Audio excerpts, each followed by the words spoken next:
दोस्तों नमस्कार। एक लेटेस्ट अपडेट यह है भाई साहब, बहुत ही महत्वपूर्ण है। महत्वपूर्ण इस वजह से है, वो है कम्यूटेड जो पेंशन होती है उसकी वसूली कितने दिनों में होनी चाहिए, इस पर एक अपडेट है जी, वो भी सुप्रीम कोर्ट से। आपको याद होगा कि पिछले बार Punjab high court, Punjab and Haryana high court जो है, उसकी बेंच ने एक स्टे ऑर्डर दिया था पेटिशनर के फेवर में, यानी हम सब के फेवर में, कर्मचारियों के फेवर में, कि भाई जो वसूली ज़्यादा हो रही है वो नहीं होनी चाहिए, और तत्काल प्रभाव से स्टे कर दिया गया था कि साहब 10 साल से ज़्यादा जिनकी वसूली हो गई है उनको तत्काल स्टे कर दिया जाए। स्टे हो गया, लेकिन बाद में वो स्टे वैकेट भी हो गया। वैकेट क्यों हो गया? क्योंकि पंजाब गवर्नमेंट के जो एडवोकेट जनरल होते हैं उन्होंने ये कहा कि सरकार ने ये आश्वस्त किया है कि पंजाब गवर्नमेंट एक बनाने जा रही है, एक अच्छी कमेटी जिसमें बड़े विशेषज्ञ रहेंगे, आर्थिक विशेषज्ञ, वो इसको देखेंगे और सरकार को जल्दी रिपोर्ट देंगे कि भाई कम्यूटेड पेंशन की रिकवरी कितने दिनों में होनी चाहिए, और 10 साल से जिनका ज़्यादा हो गया वो उनका क्या किया जाए, ये विशेषज्ञों की टीम करेगी। तो इस आधार पर जो स्टे दिया था पंजाब गवर्नमेंट ने इसको वैकेट कर दिया, लेकिन 1 साल से भाई साहब ऊपर हो गया और वो समिति पंजाब गवर्नमेंट ने आज तक नहीं बनाई जी। तब फिर मजबूरी में भाई सुप्रीम कोर्ट जाना पड़ा। तो सुप्रीम कोर्ट में एक ऐसा मामला है जिसमें ताजा डायरेक्टिव दिए हैं सुप्रीम कोर्ट ने। केस था Rabindranath Sharma versus government and others, और भी लोग थे, Rabindranath Sharma and others versus government of Punjab. उनके मामले में सीधे उनका हक सबसे पहले बिल्कुल शार्ट नोटिस उन्होंने जारी कर दी प्रतिवादी को, यानी कि पंजाब गवर्नमेंट को, कि सबसे पहले आपने जो ये कहा था कि मैं इस पर जो है एक समिति बनाने जा रहा हूं, उस समिति का क्या हुआ, इसको बिल्कुल टाइम फ्रेम बना करके एक समिति इसको तुरंत बनाइए, जल्दी समिति बनाइए। ये उन्होंने एक आदेश दिया। ये एक अच्छा आदेश कहा जा सकता है क्योंकि सुप्रीम कोर्ट से है। अब बार बार इसको टाल नहीं पाएंगे। पंजाब हाई कोर्ट ने आदेश क्या दिया, वहां जाकर इन्होंने आश्वासन दिया तो उन्होंने वैकेट कर दिया था कि भाई सही बोल रहे होंगे, जब सरकार ही ऐसा बोलेगी तो कोई क्या करे, सरकार के वकील साहब ने कहा था। खैर, तो अब ये आदेश हो गया है कि एक टाइम फ्रेम बना करके, हालांकि टाइम फ्रेम की कोई लिमिट ना सुप्रीम कोर्ट ने बताई और ना ही कहीं अलग से डिफाइन है। ये माना जाता है कि एक जस्टिफाइड पीरियड एक महीने के आसपास होता, ऐसा माना जाता है। कहीं पर भी इसकी लिखा पढ़ी की कोई बात नहीं है। जब कोई स्पेसिफिक आदेश होता है तो टाइम बच्चों देना पड़ता है। सुप्रीम कोर्ट अपना दे देता है, कई बार दिया है, तमाम बार दिया है, लेकिन इस बार उन्होंने कहा नहीं, एक अपनी तरफ से एक बना दीजिए। खैर, एक तो ये हुआ भाई इस मामले में कि एक अच्छा आदेश है, और इस अंतरिम आदेश है।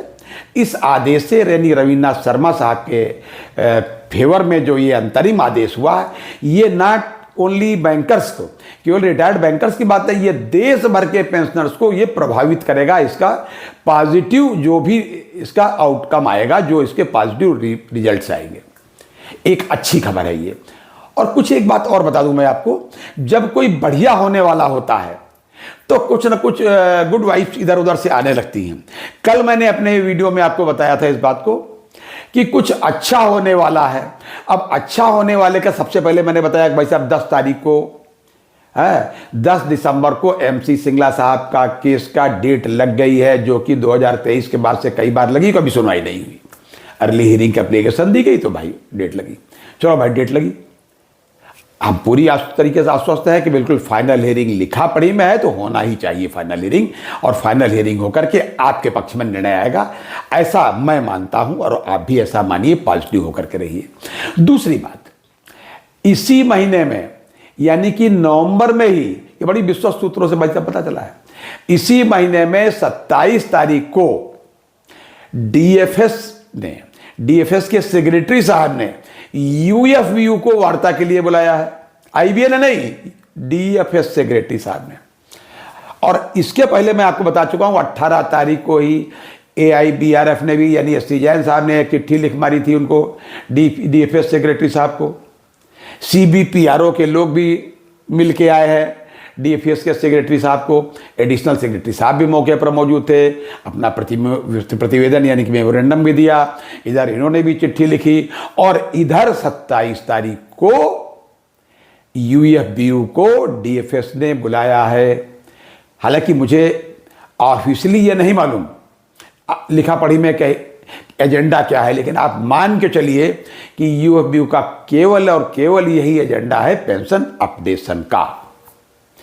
यूएफबीयू की तरफ से नहीं है, डीएफएस की तरफ से एजेंडा है भाई साहब। उनका एजेंडा मैं आपको बता दे रहा हूं, ये कहीं अभी लिखा पढ़ी में नहीं है, लेकिन मैं आपको बता रहा हूं ये मेरे विश्वस्त सूत्र है और यही होंगे। अब ये वहां क्या करके आते हैं ये मुझे नहीं पता, लेकिन जब कभी गवर्नमेंट का पॉजिटिव कुछ करने का इरादा होता है, सिनेरियो कुछ भी हो, चाहे चुनाव के दृष्टिकोण से हो, किसी भी दृष्टिकोण से हो, मैं कहता हूं किसी भी समय अगर कोई कल्याणकारी काम किए जाते हैं तो वो अच्छी बात होती है। किसी की लड़के या बिटिया की शादी जब होती है उसी समय भी अगर पुण्य के काम दान पुण्य के किए जाए वो भी अच्छे कार्य ही कहे जाएंगे। आप इसको ये नहीं कह सकते सब वो चुनाव के दृष्टिकोण से, अरे भैया चुनाव तो 32 साल से हो रहा है, हर बार होता है चुनाव, लेकिन इस बार जो 27 तारीख को है, बाकी तो उसके बाद में 10 तारीख को MC सिंगला साहब का भी केस है। मैंने आपको कल भी इस बात को बताया था कि जब उनको एहसास होने लगता है कि सुप्रीम कोर्ट में हमारी नाक भी कट सकती है, डांट भी खा सकते हैं या कुछ हो सकता है, तो वो लोग बड़े समझदार है, सब उनको पता रहता है। उनको पता है कि हमारा जो है पेंशन रेगुलेशंस का जो सेक्शन 35A है उसमें क्या है, वो भले झूठा एफिडेविट IBA वालों ने दिया हो, अरे DFS में कोई ऐरा गैरा नहीं, बड़े विद्वान लोग होते हैं भाई साहब, शायद उनको पता है। तो 27 तारीख को भाई साहब बुलाया गया है और मैं समझता हूं कि ये बहुत ही अच्छी खबर है, अच्छी बात है। और ये जो आपने पहले अभी आपको बताया कम्यूटेशन की रिकवरी का मामला, भैया ये भी तय हो जाए, बहुत अच्छा। इसके अतिरिक्त भी तमाम डेट्स हैं मुकदमे की, तमाम अपनी तारीखें आई हैं, जैसे 3 तारीख अगले महीने में है केरला हाई कोर्ट वाला मुकदमा जिसमें GST वाला मामला है वो केरला हाई कोर्ट में होगा 3 तारीख को। ऐसे और भी काफ़ी मुकदमे हैं। वो 10 तारीख को उसी बाद में MC सिंगला साहब का केस हो जाएगा, फिर वो 27 तारीख को एक और भी केस लगा है, फिर पता चला कि ये जो LC साहब है, CLC साहब माफ़ कीजिएगा, उन्होंने भी बुलाया है PLI और बाकी सब चीज़ों के रेजिडल इशूज़ के मामले में। ये सब कार्यक्रम चलता रहेगा, लेकिन जो DFS की मीटिंग होगी UFBU के साथ ये बड़ी ही महत्वपूर्ण होगी भाई साहब, और आपके लिए एक अच्छी खबर लाएगी, ऐसा मुझे लगता है, बैंकर्स के लिए, बैंक पेंशनर्स के लिए स्पेशली। होपफुल रहिए और हाँ, अपनी सेहत का पूरा ध्यान रखिए और ये मान के चलिए कि पेंशन अपडेशन लेना है, और नहीं केवल लेना है बल्कि उसका उपभोग भी बरसों तक आपको करना है, और आज से नहीं, उस दिन से नहीं, बल्कि बैक डेट से लेना है, और इसके एरियर का खूब सदुपयोग करना है और अपने ऊपर ज़्यादा करना है। प्रॉपर्टी बना के जाने की जरूरत नहीं, यहीं रहिए, पूरा इस्तेमाल करिए, और देश का कल्याण आपने नौकरी में रहते हुए भी किया है और फिर उसमें भी लगे रहिए और एक्टिव रहिए। ये था आज तक का अपडेट, अगली बार फिर किसी अपडेट से मिलते हैं, तब तक के लिए इजाजत दीजिए। जय हिंद, जय भारत, नमस्कार।